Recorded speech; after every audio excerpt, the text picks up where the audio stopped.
تو نبی دی ناموس نال غداریاں کر کے پیسے لڑ دے قوماں کولو، تمہیں پتہ ہی نہیں ہے حضور کی عزت کا مسئلہ کیا ہے؟ تو رب سب سے بڑا غیور ہے۔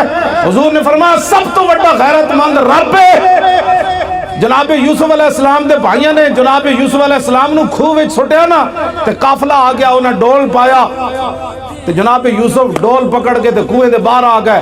قالوا یا بشرا ھذا غلام، وہ کہنے لگے وہ کتنی خوشخبری والی بات ہے، یہ تے وچوں بچہ خوبصورت نکل آیا۔ بھائی پھر نسدے آئے، انہیں کہا تھا ساڑھا بھجے ہویا غلام ہے، انہیں کہا ان کی پروگرام ہے، انہیں کہا وَشَرَوْا بِثَمَنٍ بَخْسٍ دَرَاهِمَ مَعْدُودَةٍ وَكَانُوا فِيهِ مِنَ الزَّاهِدِينَ، انہیں کہا سی غلام بیچنا ہے، نسن دی بڑی بھیڑی عادت ہے، چاند کھوٹے درم ہی دے دیو، اسی یہ غلام بیچنا ہے۔ جناب یوسف دی قیمت لگی بازار مصر وچ۔ اے علماء کم از کم 6 مہینے جمعہ پڑھا سکتے ہیں سورہ یوسف دے ہوتے، تسی کیوں نہ پڑھا دے جمعے؟ سورہ یوسف پڑھ کے دسو قوم نو کہ جناب یوسف دی صرف قیمت پئی ہے بازار وچ۔ رب 7 سال قات لے آیا مصر وچ، 7 سال قات سالی آ گئی، دودھ پیندا بچہ بھی جدوں جناب یوسف دے پیراں وچ وکیا نہیں سی نا،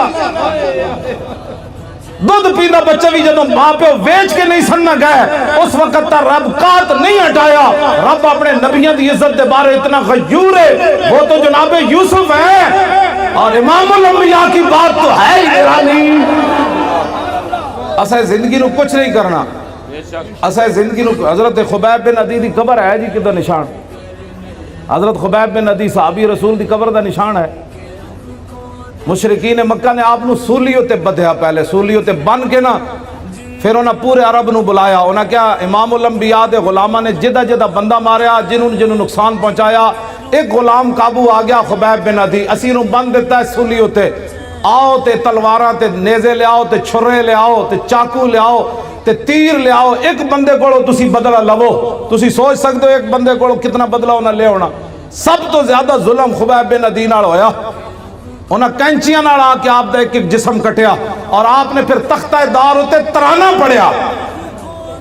مکہ تو حضور بہت بعد اچ فتح ہویا نا جی، آمنو جتھے مقام تنعیم ہے نا مسجد عائشہ، اس مقام ہوتے آپ نے تختہ دار جدو آپ دا جسم کٹ رہے سن نا، اور دوروں ہٹ کے نشانہ بن رہے سن، لو تو نہیں سی نا، خبیب بن عدی دا جسم تا انسان آڑا ہی سی نا، دوروں ہٹ کے انہاں دے نشانہ باز، دوروں ہٹ کے آپ تے تلوارہ نال آپ تے چھوڑے لا رہے سن، ایک ایک جسم نے ایک چھوڑے جو لکڑی دے چھوڑے لاندین اینج لا رہے سن، تے آپ اینجے تختہ دار ہوتے بدے ہوئے سن، تے آپ نے انہوں نے ویکھ کے فرمایا تم کیا سمجھتے ہو کہ میں نے جن کا کلمہ پڑھا ہے میں بے وفائی کر جاؤں گا؟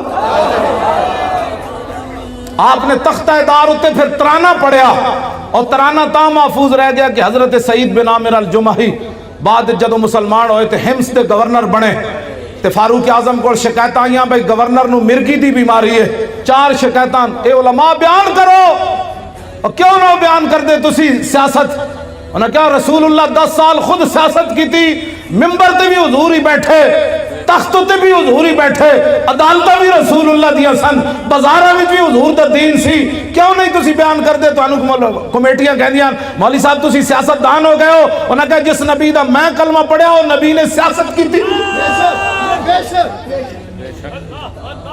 یہ حضور تاں گل محفوظ رہ گئی کہ سعید بن عامر جڑے اس موقع تے موجود سن نا، جو کلمہ نہیں سی انہاں پڑھیا، بعد جو انہاں کلمہ پڑھ لیا، انہاں پھر صحابہ نو دسیا سی کہ انہاں نا، تو آپ نو جدو حضرت عمر کو 4 شکایت آئیاں نا بھئی نو مرگی دی بیماری، حضرت عمر نے حمص سے تو طلب کیتا، میں جدو حمص دی حدود داخل ہویا نا جی ملک شام جدو میں گئے سی، تو میری اکھاں رون لگ پئیاں سن کہ اے او شہر ہے جدے وچ گورنر حضرت سعید بن عامر الجمحی، قبر میں نو نہیں ملی، میں اتھے حاضری ضرور دی خالد بن ولید دی قبر تے، آپ دی قبر میں نو مل گئی، میں اتھے حاضری دیتی۔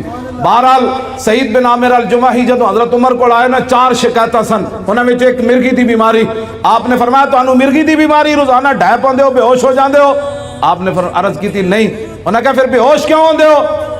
فرمایا جدو جسم کٹیا جا رہے سی نا سولی تے بن کے، اس ویلے میں موجود سی، تے میں جدو تصور کرنا میں بے ہوش ہو جاتا۔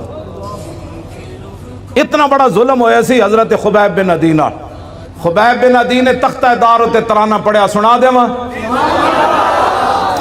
لقد جمع الاحزاب حولی والبوا قبائلهم واستجمعوا كل مجمعی وكلهم مبدل عداوت جاہد علی لانی فی وساق مضیعی وقد جمعوا ابناءهم ونساءهم وقربت من جذع طويل ممنع وقد خيروني الكفر والموت دونا وحملت عيناي من غير مجزع فلست بمبد للعدو تخشعا ولا جزعا انی الى اللہ مرجعی وما بی حذار الموت انی لمیت ولکن حذاری جحم نار ملفعی. جب آپ کا جسم کٹ رہے سن تو اس شعر کا معنی میں فرمایا میں موت سے نہیں ڈرتا، موت تو ایک دن آنی ہے. وما بی حذار الموت انی لمیت، فرمایا موت میرا کچھ نہیں بگاڑ سکتی، آج نہیں تو کل تو اس نے آنا ہی تھا. ولکن حذاری جحم نار ملفعی، میں تے اس جہنم دی اگ دے شعلے کو ڈرنا جڑا پورا لپیٹ چ لے لوے گی. ہاں فرمایا موت سے میں نہیں ڈرتا، میں تو اس آگ سے ڈرتا ہوں کہ حضور سے بے وفائی ہو گئی تو پھر کیا ہوگا. فضل العرش صبرنی علی ما یراد بی فقد بدوا لحمی وقد یاس مطمعی. فرمایا انہوں نے تو میرا جسم بھی کاٹ دیا اور میرے زندہ رہنے کی امید بھی مک گئی. ہزار جسم جب کاٹا جا رہا تھا تو پھر آخر میں چہرے کو انہوں نے تلواریں ماری نا، پھر آخر میں ناک کان انہوں نے کاٹے، آنکھوں کے اندر پھر برچھے تو آخر میں ڈالے نا. انہوں نے کہا کہ انہوں نے تو میرا جسم کاٹ دیا، اب زندہ رہنے کی امید بھی ختم ہو گئی. آگے الاللہ اشکو غربتی ثم قربتی وما ارصد الاحزاب لی عند مسرعی. اب میری غریب الوطنی اور میرے اوپر جو ظلم ہو رہا ہے میں اس کی شکایت اپنے رب کی بارگاہ میں کر رہا. کیوں جی آخر تو پھر کی فرمایا جدوں نہ جسم اپنوں ایتھے مارن لگ دے تو پھر زبان کٹنے دے قریب آئے نا، جدوں آپ دی زبان پھر انہیں کٹنے کا بار کٹ کے زبان کٹن لگے، اس ویلے پھر آپ نے فرمایا فلست بالی حین اقتل مسلما علی جنب کان للہ مسرعی وذالک فی ذات الالہ وان یشاء یبارک علی اوصال شلو ممزعی. فرمایا میری زبان کاٹنے کے بعد اب یہ خاموش ہو جائے گی. فرمایا سن لو، مجھے تمہاری اب زبان کاٹنے کے قریب آ گئے، مجھے اس بات کی کوئی پرواہ نہیں تم میری زبان کاٹنے لگے ہو، اس لیے کہ میں دنیا سے محمد عربی کا غلام بن کے جا رہا. ہاں جی توجہ جی. فرمایا یہ سب کچھ میں اللہ رسول کے لیے برداشت کر رہا ہوں. وذالک فی ذات الالہ وَإِن يَشَاء يُبَارِكْ عَلَىٰ أَوْصَالِ شِلْوٍ مُمَزَّعٍ. فرمایا میرا جسم کاٹ کر تم تاڑیاں مار رہے ہو کہ ہم نے حضور کے غلام سے بدلہ لے لیا. فرمایا جس رب کے لیے میں نے یہ اذیتیں برداشت کی ہے نا، میرا رب قادر ہے میرے کٹے ہوئے جسم کو پھر جوڑ دے گا ایسے کر کے. بس یہ اسلام ہے.